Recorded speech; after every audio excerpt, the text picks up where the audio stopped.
Hello students, today we are going to discuss a new topic, interesting topic, that is the short note of the lower limb. 5 mark short note of the lower limb, out of which for your interesting point of view, the first short note that we are going to describe, the erector sheath.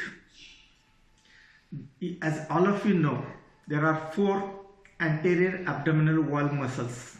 First of all, rectus abdominis, which is originated below and is inserted above, and it is covered by that is aponeurosis of the external anterior abdominal wall muscles.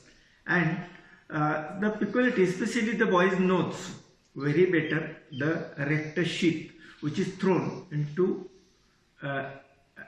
into intersections to what in our civil language you call as a biscuits or cuts of the abdomen.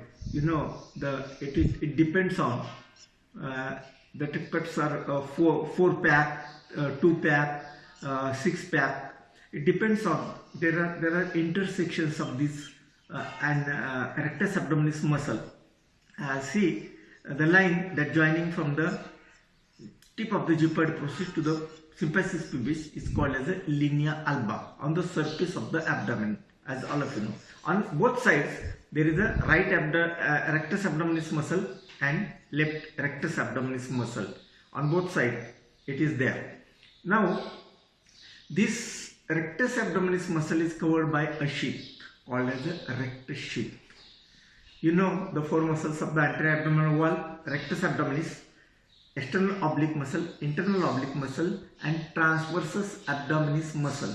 These are the main important 4 muscles of the anterior abdominal wall. In addition to this, there is a conjoint tendon of the one more is the cremaster muscle.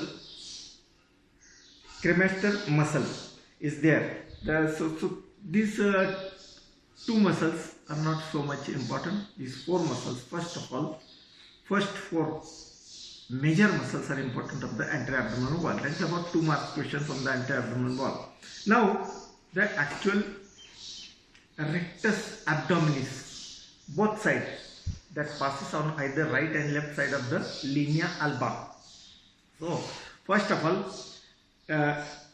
this is the aponeurotic sheath, that covering of the rectus abdominis muscle. It has anterior wall and it has a posterior wall. See, anterior wall and posterior wall.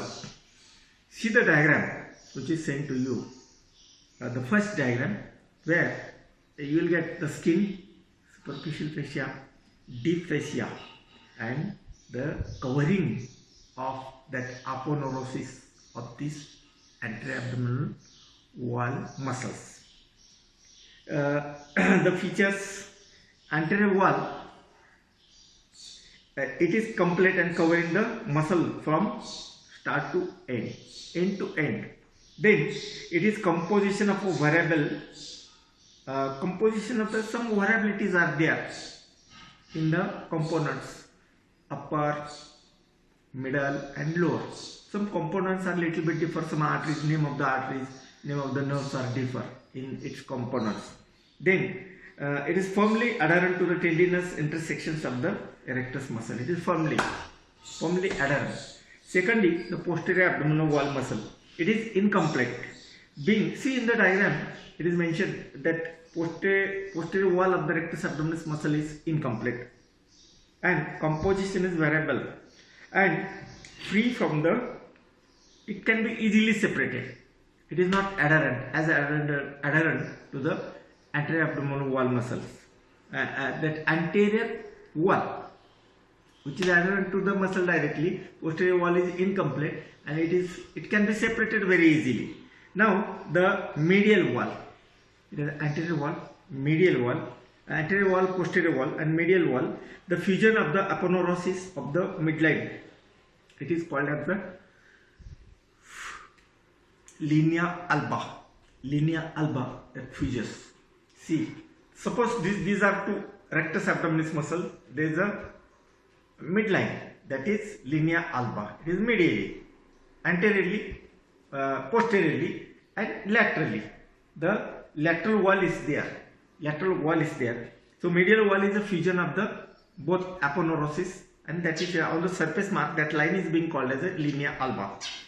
Lateral wall, it is called as a linea similarius. It extends from the tip of the costal cartilage to the pubic tubercle. Pubic tubercle. The pubic tubercle. Now, this formation, this detailed formation of the wall is as above the costal margin. Above the costal margins on both sides. Above the costal margin, the anterior wall anteriorly made by the external oblique aponeurosis, posteriorly wall is deficient. The rectus abdominis, the rectus muscle rests directly on 5th, 6th and 7th costal cartilages between the costal margins and the arcuate line.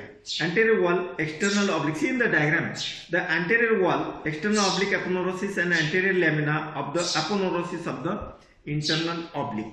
Now the posterior wall, see between the costal margin and arcuate line in the diagram, first diagram. See anterior wall made by the external oblique and aponeurosis and anterior lamina of the aponeurosis of the internal oblique. Now the posterior wall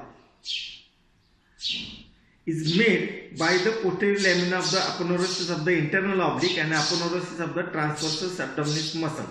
See diagram number 16.23b. Midway between the umbilicus and pubis symphysis, the posterior wall of the rectus sheath ends in the arcuate line or linea similunaris, or it is also called as a fold of the Douglas.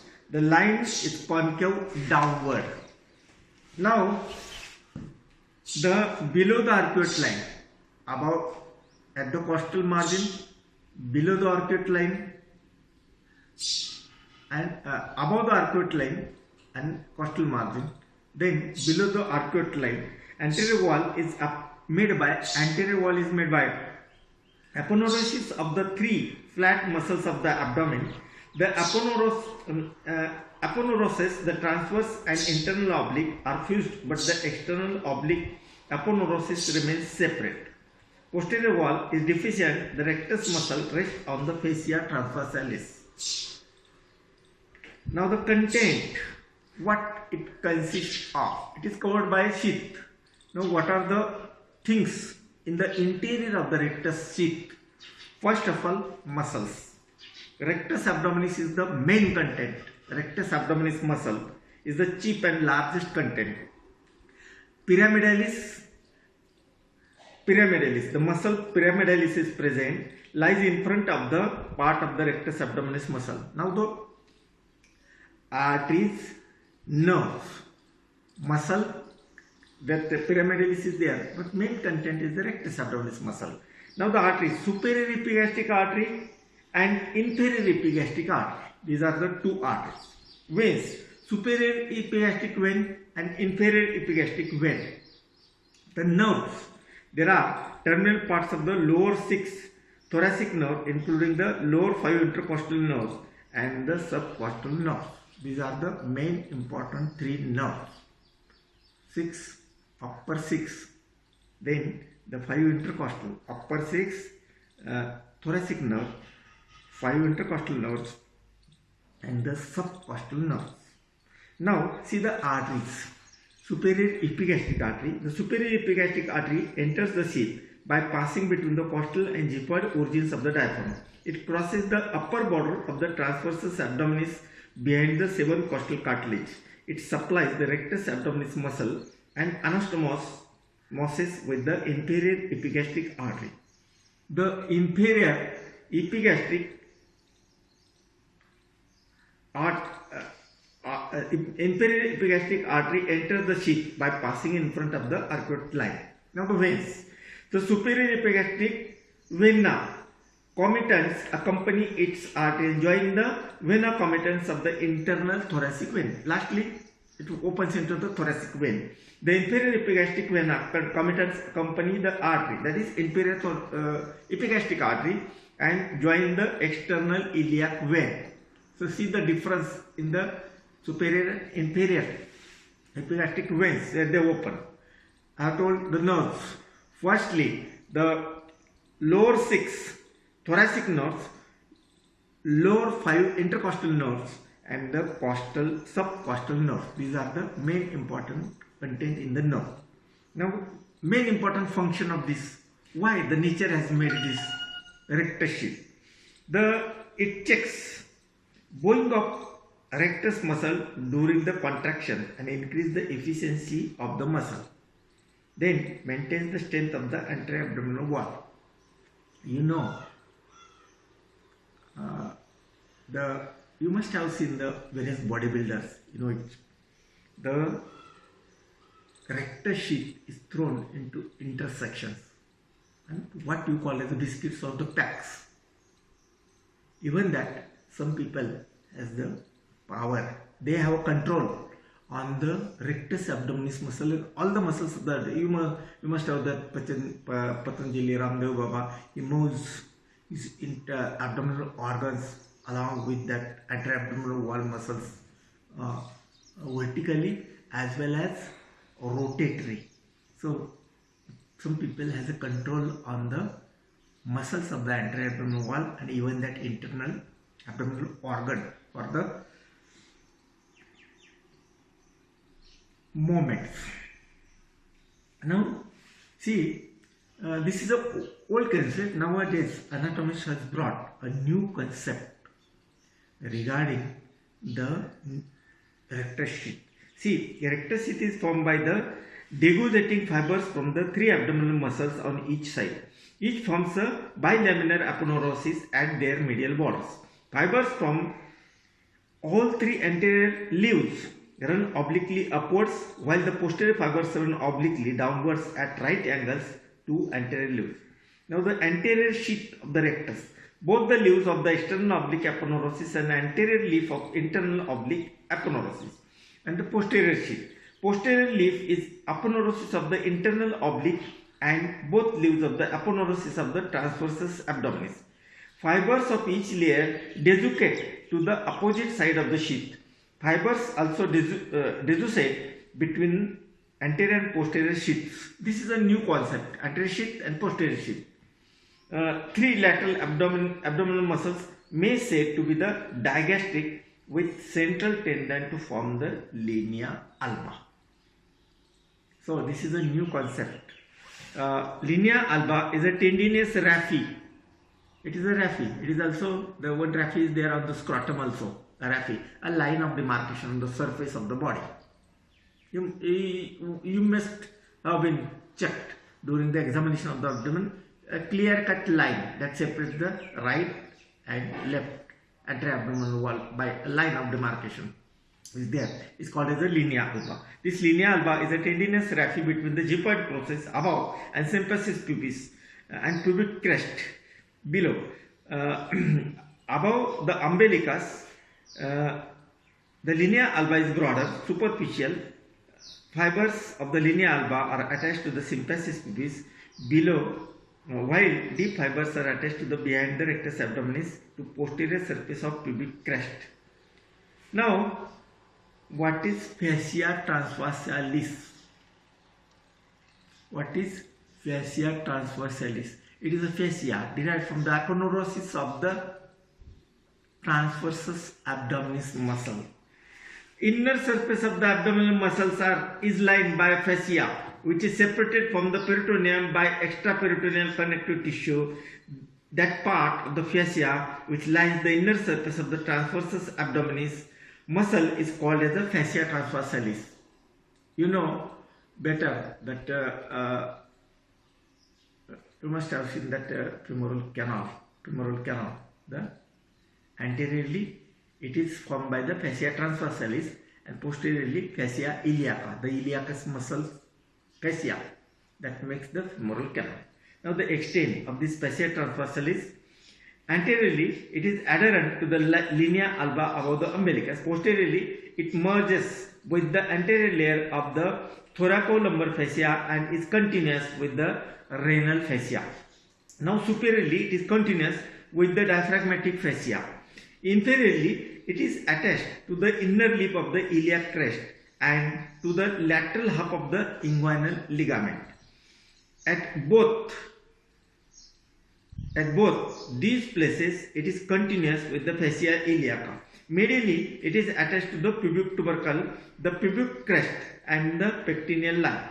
Part of it is prolonged into the thigh as it is anterior wall of the femoral sheath. We have already seen anterior wall of the femoral sheath. We have that not for femoral canal, it is the anterior wall of the femoral sheath. We have seen the femoral sheath, that covering of the femoral artery and femoral vein, like that funnel shaped.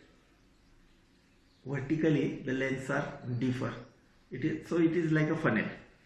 So, opening of the deep inguinal ring, as about 1 to 2 centimeter above the mid inguinal point, there is an oval opening of the fascia transversalis.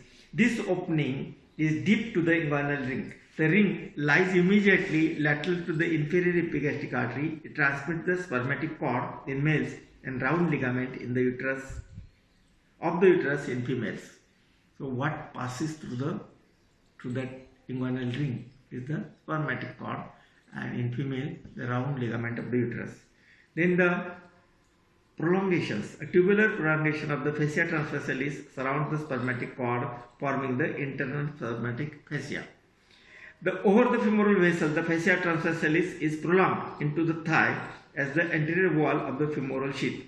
Relations to the vessels and nerves. The main arteries of the abdominal wall and pelvis lies inside the fascia transversalis, while the main nerves are outside. This is why femoral vessels are inside the femoral sheath, while the femoral nerve is outside the sheath.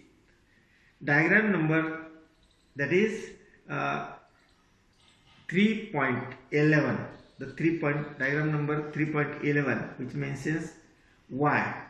That is given diagram of a femoral sheath. It is given in your textbook, the femoral sheath. Why? That artery and vein is only in that covers the that forms the femoral sheath, and why that nerve is the outside. Femoral nerve remains outside the femoral sheath. It is not covered by the femoral sheath. This is all about the femoral sheath. Now we'll discuss later on the clinical anatomy of the femoral sheath. Femoral sheath, erector sheath, we have seen the femoral sheath. The main important clinical anatomy of the femoral sheath is that femoral hernia, which is very common in females due to that wider pelvis through which the abdominal content comes out, very common, and in males the inguinal hernia is very common due to the wide inguinal ring, the opening of the mouth of the inguinal ring. Inguinal hernia is very common in males. So this clinical anatomy of these two short notes, main important is the femoral hernia, and in case of a inguinal canal, there is a inguinal hernia. There are two types of inguinal hernia: direct inguinal hernia and indirect. Differentiating point of this direct inguinal hernia and indirect inguinal hernia, there are certain 4 differentiating points in case of a direct and indirect inguinal hernia. 4 important differentiating points are there. Now that anatomical description of that inguinal canal, firstly, what is that inguinal canal means? It remains to the medial side. You know the inguinal region. This is a oblique intramuscular passage in the lower part of the anterior abdominal wall, situated just above the medial half of the inguinal ligament, medial half of the inguinal ligament. Length and direction, it is 4 to 4 centimeters long and directed downward, forward and medially. See diagram number that 16.25 and diagram number 16.26. Inguinal canal extends from deep inguinal ring to the superficial inguinal ring. Deep inguinal ring is oval opening in the fascia transversalis situated 1.2 centimeters. See the diagram, you will understand how that inguinal canal is formed, and the superficial ring and the deep ring. That deep inguinal ring immediately lateral to the stem of the inferior epigastric artery. Now the superficial inguinal ring is triangular in gap in the external oblique aponeurosis. It is shaped like a obtuse angled triangle. The base of this triangle is formed by the pubic crest. Two sides of this triangle are formed laterally and low, and medially and above the margins of the opening. It is 2.5 centimeters in length and 1.2 centimeters in breadth. At the base, the margins are referred as a crura. At and beyond the apex of the triangle, the two crura are united by intercrural fibers, the boundaries of the inguinal canal. Medial, you know the inguinal ligament. Anteriorly, it is attached. Anteriorly, laterally, it is attached to the anterior superior iliac spine, and medially to the pubic tubercle, from where the lower extremity starts. The medial aspect of this inguinal ligament, there is an opening, there is one canal that is called as the inguinal canal. You know better what is femoral canal. Femoral canal. 3 compartments are there. Lateral compartment in femoral artery, middle compartment femoral vein, and medial compartment is empty, and that is the opening called as a femoral canal. And here in the inguinal canal, it is to the medial side, 1/3 of the inguinal ligament, there is an opening formed by the muscles of the anterior abdominal wall. Now that canal has an anterior wall and posterior wall. It has a roof and floor. The anterior wall is formed from above downward, skin, superficial fascia and external oblique aponeurosis. On the lateral 1/3, on its lateral, it is fleshy fibers of the internal oblique muscles. See diagram number 16.26, which is given above. That will show anterior wall and lateral aspect. Now the posterior wall, whole extent, is made by the fascia transversalis, extraperitoneal tissue, the parietal peritoneum. On its medial side, medial 2/3, there is a conjoint tendon and the medial end of the reflected part of the inguinal ligament. Now the roof is formed by the arched fibers of the internal oblique and transversus abdominis muscles. 16.25 diagram number, which is given above, 16.25. Then the floor is formed by the grooved upper surface of the inguinal ligament and at the medial end of the lacunar ligament. Now the sex differentiation, you know better. Femoral hernia is more common in females and the inguinal hernia is more common in males. Now inguinal canal is larger in males than in females. That is why inguinal, very simple reason, inguinal canal is larger. Femoral canal is larger in females. Structure passing through the canal, main and important. In the males, what structure passes through that canal? In females, what structure passes through that canal? In males, the spermatic cord and round ligament of the uterus in female enter the inguinal canal through the deep inguinal ring and passes out through the superficial inguinal ring. The secondly, ilioinguinal nerve enters the canal through the interval between the external and internal oblique muscles and passes out through the superficial inguinal ring. So, ilioinguinal nerve in both sexes and spermatic cord in male and round ligament of the uterus in female. These are the structures passing through that canal. What If you take a cross section of the spermatic cord through which the vas passes, you know better, that carries the sperms from the testis and opens into the prostatic part of the urethra to what you call as a ejaculatory duct or ejaculation of the semen. Then this, if you take a cross section, see diagram number 16.27. What are the constituents of the spermatic cord? Firstly, ductus deferens, most important structure. The testicular and cremasteric arteries and arteries of the ductus deferens. The pampiliform plexuses of the veins. The veins of the testes are very special. They are pampiliform types of veins, lymph vessels from the testis. The ilioinguinal nerve, genital branch of the genitofemoral nerve, and the plexus of sympathetic nerves around the artery to the ductus deferens and visceral afferent nerve fibers. Then remains of processus vaginalis. Then what covers the spermatic cord? Internal spermatic fascia and cremasteric fascia.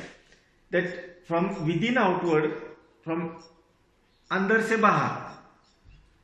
Internal spermatic fascia derived from the fascia transversalis. It covers the cord in its whole extent. Diagram number 16.26 AB. Cremasteric fascia is made up of the muscle loops constituting the cremaster muscle, and the intervening areolar tissue. It is derived from the internal oblique and transversus abdominis muscle. Then, and therefore covers the cord below the level of these muscles. The external spermatic fascia is outside, from inside outward. Outside there is a external spermatic fascia derived from the external oblique aponeurosis. It covers the cord below the superficial inguinal ring. Then the mechanism of inguinal canal. The mechanism, how that inguinal canal, presence of inguinal canal is a cause of the weakness of the lower part of the anterior abdominal wall. This weakness is compensated by the following factors. See, in males, the inguinal canal is one of the weak points, and through which the abdominal contents may protrude out. So, what that weakness is resisted by? We will discuss some points. What that weakness is fulfilled by? First of all, obliquity of the inguinal canal. The two inguinal rings do not lie opposite each other. Therefore, when the intra-abdominal pressure rises, the anterior and posterior walls of the canal are approximated, thus obliterating the passage. This is known as the flap wall mechanism.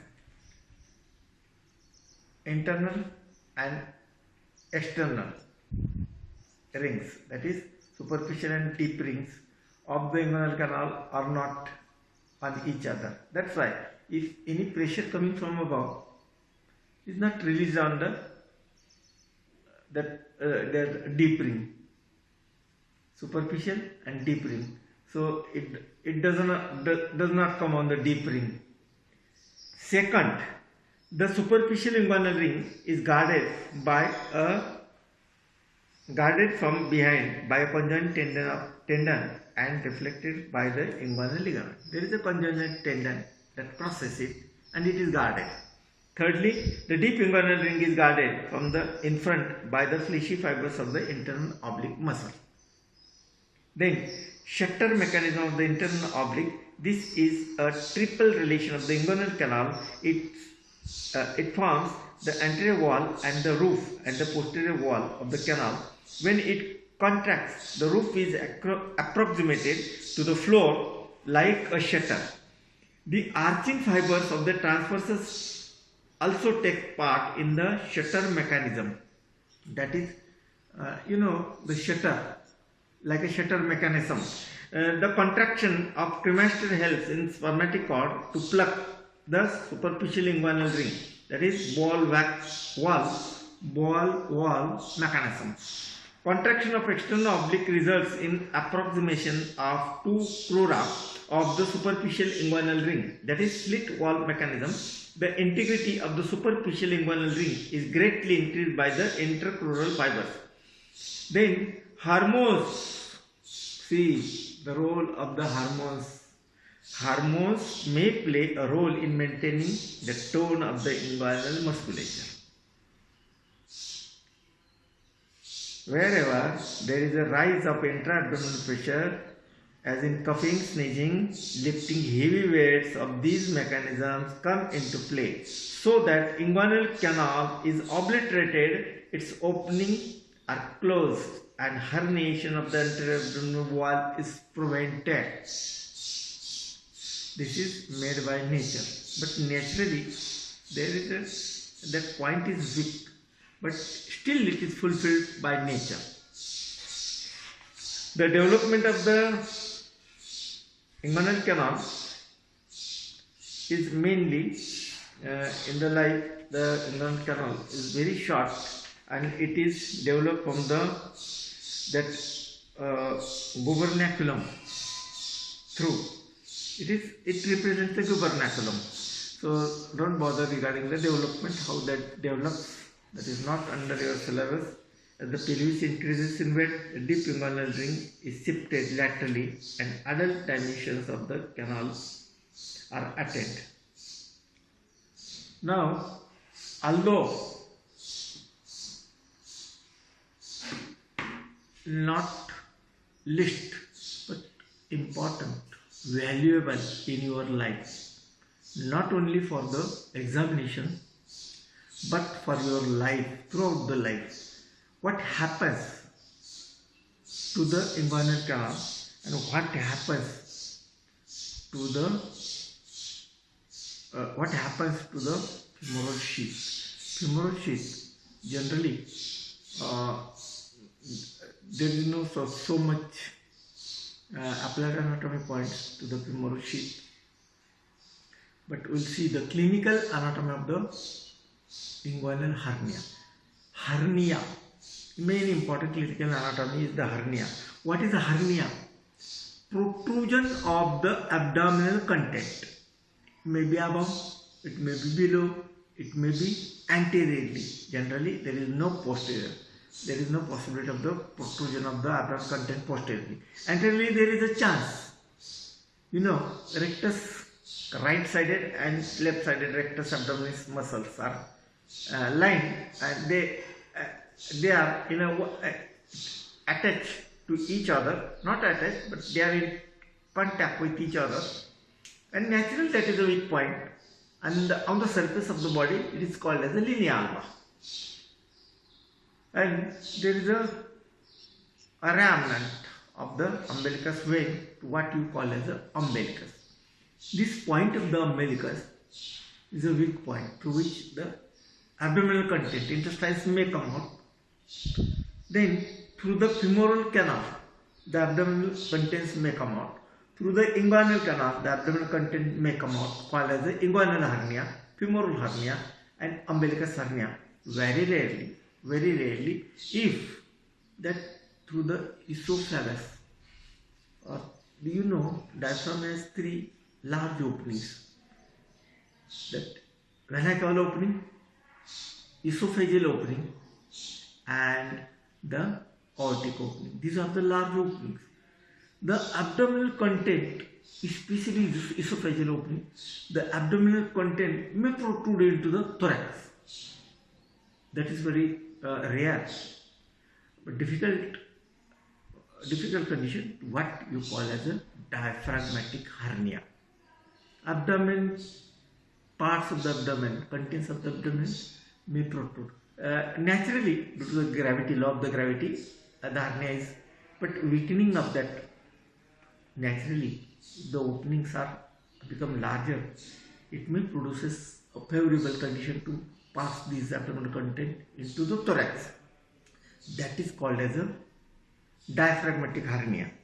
See, hernia is a protrusion of any of the abdominal contents through any of the walls. This is called as the external hernia. At times of the intestine or omentum protrudes into the no entry zone within the abdominal cavity itself. Condition is called as the internal hernia. Hernia consists of a sac, contains the coverings. Sac is the protrusion of the peritoneum. Comprises the neck. You know, all the abdominal contents are covered by peritoneum. So, that abdominal contents it generally protrudes out along with the peritoneum. That is called as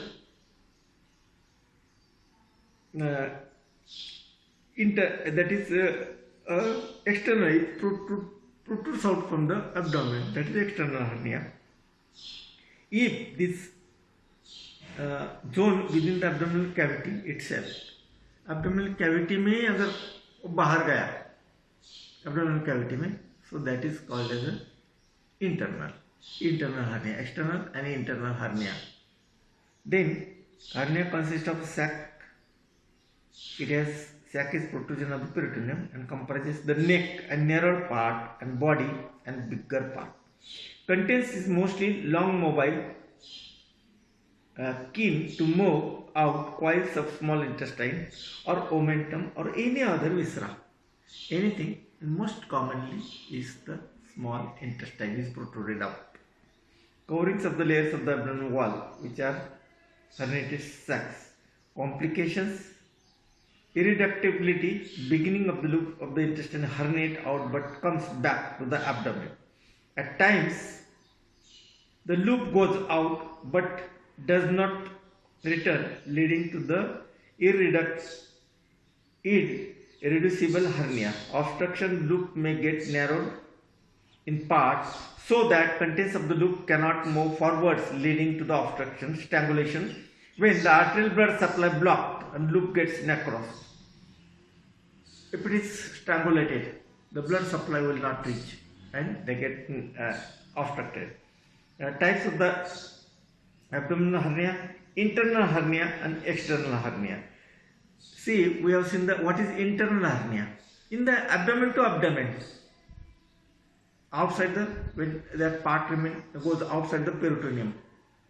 See, protrusion of the loop of intestine within no entry zone of the peritoneum. Internal hernia mostly occurs in epiploic foramen or opening into the lesser sac or foramen of Winslow.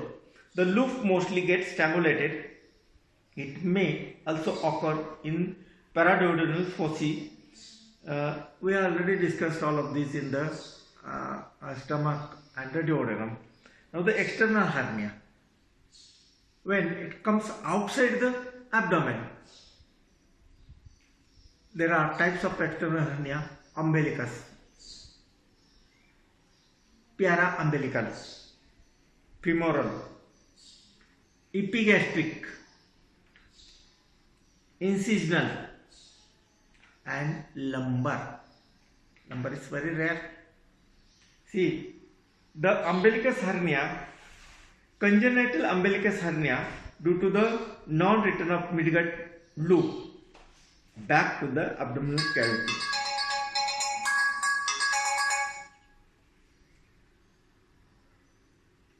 Hello.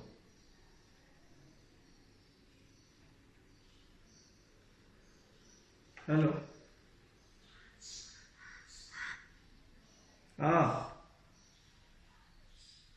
अर्धा तासाने.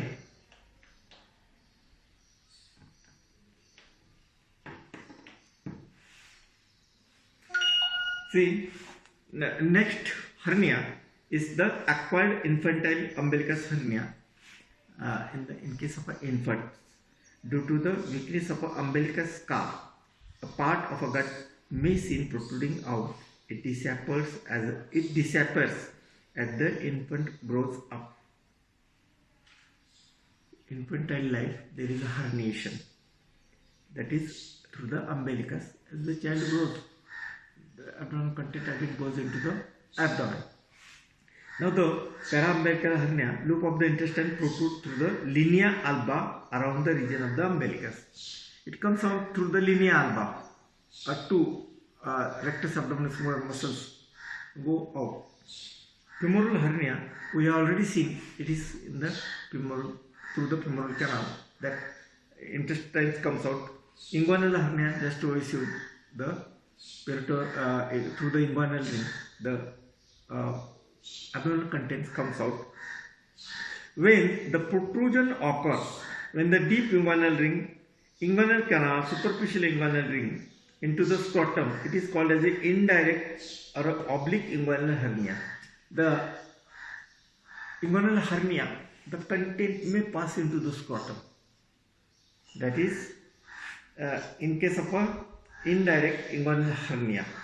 Now, it occurs in male infant children. It has a narrow neck of the hernial sac. When the protrusion occurs through the weak posterior abdominal wall of the inguinal canal or a triangle of Hesselach, the hernia is direct inguinal hernia. It occurs in much older men and has wider neck of a hernial sac. Some important differentiating point. What is direct and what is indirect inguinal hernia? See, indirect inguinal hernia is oblique, occur due to the partial or incomplete patency of the protrudus vaginalis, that is invagination of the peritoneum. It may descend into the scrotum. The coverings are extraperitoneal tissue, internal spermatic fascia, cremasteric fascia, external spermatic fascia and skin. In the direct inguinal hernia, occurs through the posterior wall of the inguinal canal. It occurs through the that is Hesselach triangle bounded by inferior epigastric artery, lateral border of the rectus abdominis and inguinal ligament. This area is divided into a medial and lateral parts of the passage of obliterated umbilicus artery. Now, what covers the indirect inguinal hernia?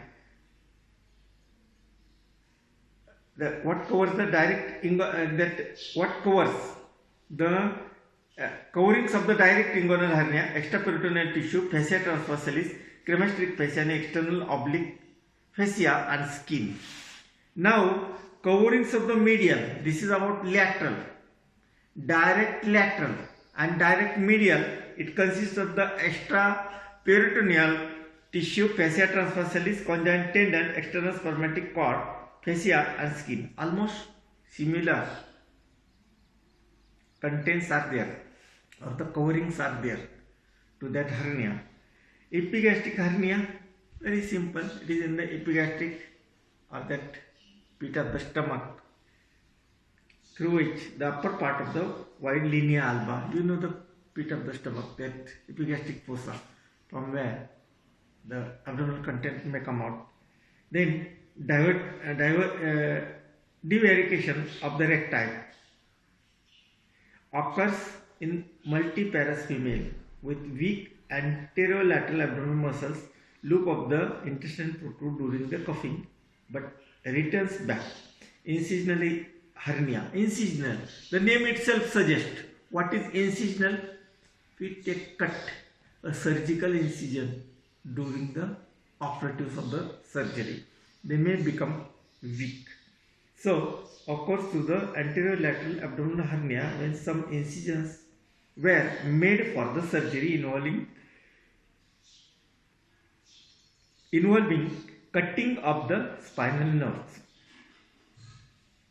If the spinal nerves are being cut, that leads to the weakening of the muscles, and that leads due to the surgery. Missingly, the nerves are being cut, which supply to the muscles. Got? And that leads to the incorporation of the muscles and the abdominal content comes out. That is called as an incisional. Or the injury may not heal properly. Weak healing is there. Lumbar hernia. See the word lumbar hernia. See, occurs through the lumbar triangle in the posterior part of the abdominal wall. It is bounded by the iliac crest, anterior border of the latissimus dorsi and posteriorly by the external oblique muscle. See, This is very rare. Lumbar hernia is very rare, in which it passes in between the external oblique and that latissimus dorsi muscle. Latissimus dorsi muscle. Through that triangle, the abdominal content may come out, but this is very rare condition due to the gravity. Just natural gravity is there, but if it is weak, the triangle is weak, the abdominal contents may come out. Now see some differentiating point. The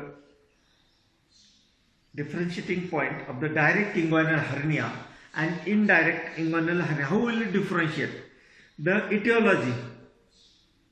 The direct inguinal hernia etiology is a preformed sac already तैयार हो जाता है abdomen में, और वो history रहता है और वो बाहर आ जाता है.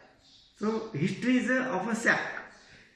Indirect inguinal hernia etiology is the weakness of the posterior wall of the inguinal canal. Now, precipitating factors. There is no precipitating factor in indirect. In the direct hernia, chronic bronchitis, enlarged prostate. These are the precipitating factors that leads. ऐसा हो गया तो ये होता है. Thirdly, खड़ा होने के बाद over in a standing pose, what happens? Indirect hernia does not come out. Direct inguinal hernia comes out after standing. Over आल्यानंतर डायरेक्ट इंग्वायनल हर्नियाचे कंटेंट, ॲब्डोमेनचे कंटेंट बाहेर येतात, इनडायरेक्टचे बाहेर येत नाहीत. डायरेक्शन ऑफ अ सॅक इकडे समोर above direction. In indirect, the direction sac comes through the deep inguinal ring in indirect, and it comes out via Asbach triangle. What about obstruction? In indirect hernia, there is a common obstruction. Commonly it is obstructed of the intestine, digestion, that passing of the food, digested food. There may be there is an obstruction very commonly, but in direct inguinal hernia, there is not common, but it may be there. But generally in direct hernia, there is generally no obstruction because the neck is wide in direct inguinal hernia. Now, internal ring occlusion test. Internal ring, external ring and internal ring. So internal ring occlusion test is not seen in indirect hernia, and it is the swelling is seen in the internal ring of the inguinal hernia. So you must have seen patients. There may be patients, either patient may be your relative, so try. So sometimes I have seen many patients of the hernia, they push during if the anterior abdominal wall muscles are weak, if they cup, the abdominal content comes out under sac either in the inguinal, mostly in the inguinal region, that comes out. And after the defecation, संडास करने के बाद वो patient खुद ब खुद वो that sac को उंगली से अंदर ढकेलता है. So, indirect inguinal hernia do not put out. Direct inguinal hernia खड़ा होने के बाद स्टैंडिंग पोज में बाहर आ सकता है, बाहर आता ही है direct inguinal hernia. So, you try to, even in the Google, all the presentation and the surgical operatives are given of a direct and indirect inguinal hernia. You see the surgical procedures on the Google of all, especially the femoral and inguinal hernia. And although it will not, the inguinal canal is asked as an anatomy, but it is important in your future or in your future point of view that inguinal hernia is important for your future, not necessary that you should do for the study only. It is important in your future. You should be able to differentiate and see how the operation of the hernia is there. See, the skin is being cut off, superficial fascia is being cut off, deep fascia is being cut off, and the muscles are made separated, or they may be cut off. And you know, the mesh, चाळणी, गाळणी, चाळणी, mesh का, it may be rounded, it may be quadrilateral. A mesh, non-absorbable mesh is being kept and stitch किया जाता है lifelong. The abdominal contents never comes out. You see in the YouTube the femoral hernia operative, inguinal hernia operatives on the YouTube. You will get the actual videos of all of this. And diagnosis, you are a physician as well as surgeon, so you go through the various sites or the various videos to see the inguinal hernia operative, femoral hernia operative. Sometimes patient get a severe pain if the content comes out. एवढा मोठा गोळा असतो, खोकताना बाहेर येतो, it comes out and patient has to push it. Patient tries to push it in the abdomen and patient has a severe pain. So hernia is entirely a surgical problem. Surgical. Very rarely the hernias are treated by the reactive or the muscle development. hernia काय असतं?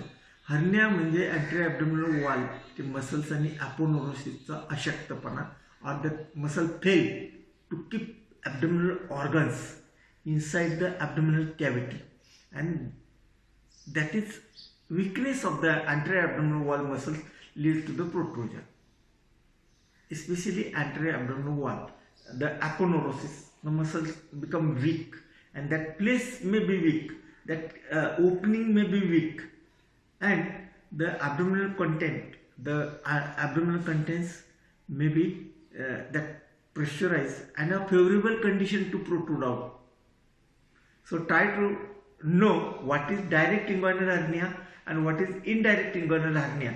Operation are exactly opposite. Indirect, the operation is opposite where from it comes out, then goes upward, backward and upward. In the operations of the direct inguinal hernia and indirect inguinal hernia are differ. For your memories, the contents of the spermatic cord.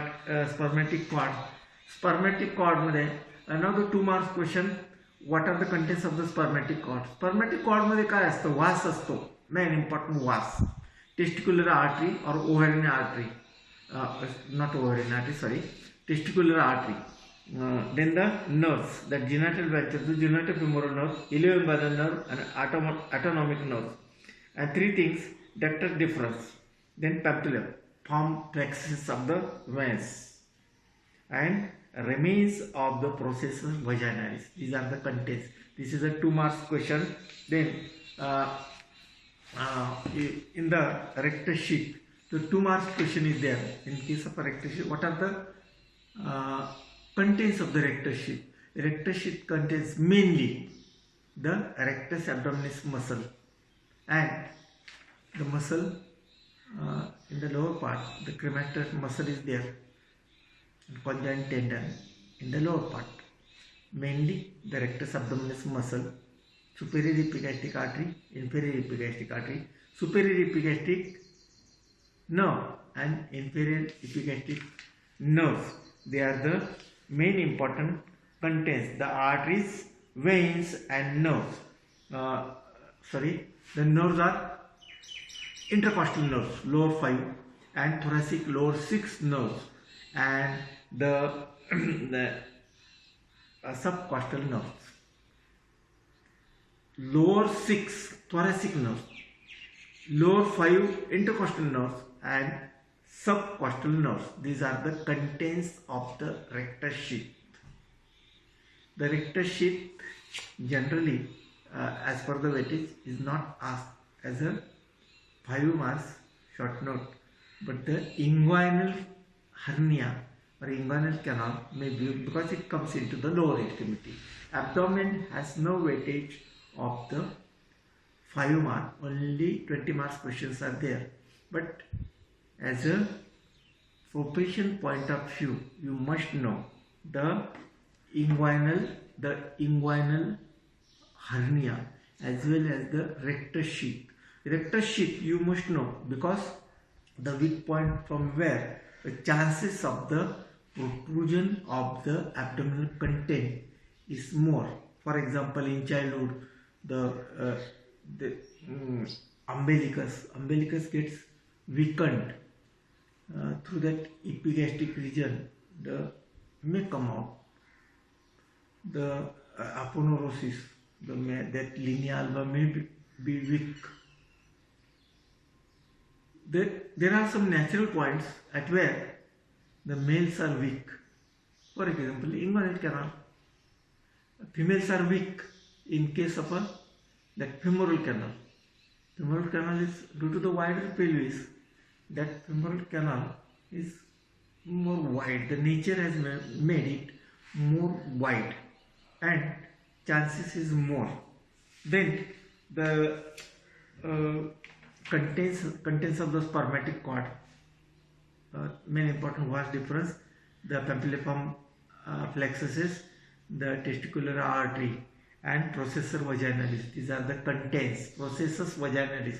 These are the main important 4 to 5 contents of the spermatic cord. That is also one of the 2 marks question from this topic. So although not the rectus sheath, the 2 mark question from the what are types of the hernia, we have already discussed that lumbar hernia, umbilicus hernia, diaphragmatic hernia, then the inguinal hernia, femoral hernia we have seen. In inguinal hernia may be direct or may be indirect. So in the epigastric hernia, the 2 rectus abdominis muscles, they do not sufficiently adhere to each other, and there is a gap, and that gap leads to the favorable condition of the protrusion of the abdominal content in the diverticulum of the recti may lead to the umbilical hernia. So that is about the inguinal canal. That is about the inguinal canal and rectus sheath. 2 marks question. See the diagram above and then correlate. Hope that this is useful for you in future. Doctor झाल्यानंतर आणि आता परीक्षेसाठी फक्त इंग्वायनल canal मी तुम्हाला सांगितले आणि rectus sheet तुम्हाला माहीतच आहे.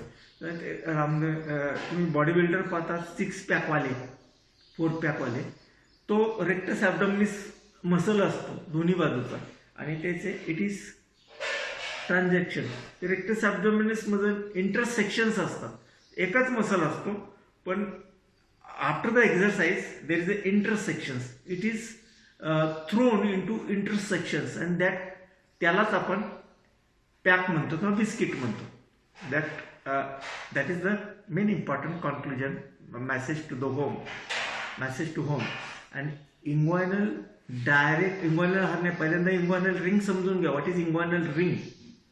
आणि ती inguinal ring डायरेक्ट आणि इनडायरेक्ट, सुपरफिशियल ओपनिंग आणि deep opening, try to understand. आणि त्या रिंग म्हणजे मोकळी जागा असते, त्याच्यातून through that abdominal content comes out directly आणि इनडायरेक्टली. त्याचे ऑपरेशन सुद्धा वेगळ्या पद्धतीने असतात. इफ यू आर इंटरेस्टेड, यूट्यूबवर सगळ्या प्रकारच्या हर्नियाचे ऑपरेटिव्स दिलेले आहेत. You may refer that operatives. मला शक्य झाल्यास 1-2 यूट्यूबचे इंग्वायनल हर्नियाचे आणि फिमोरल हर्नियाचे 1-2 व्हिडिओज तुम्हाला पाठवतो. थँक्यू.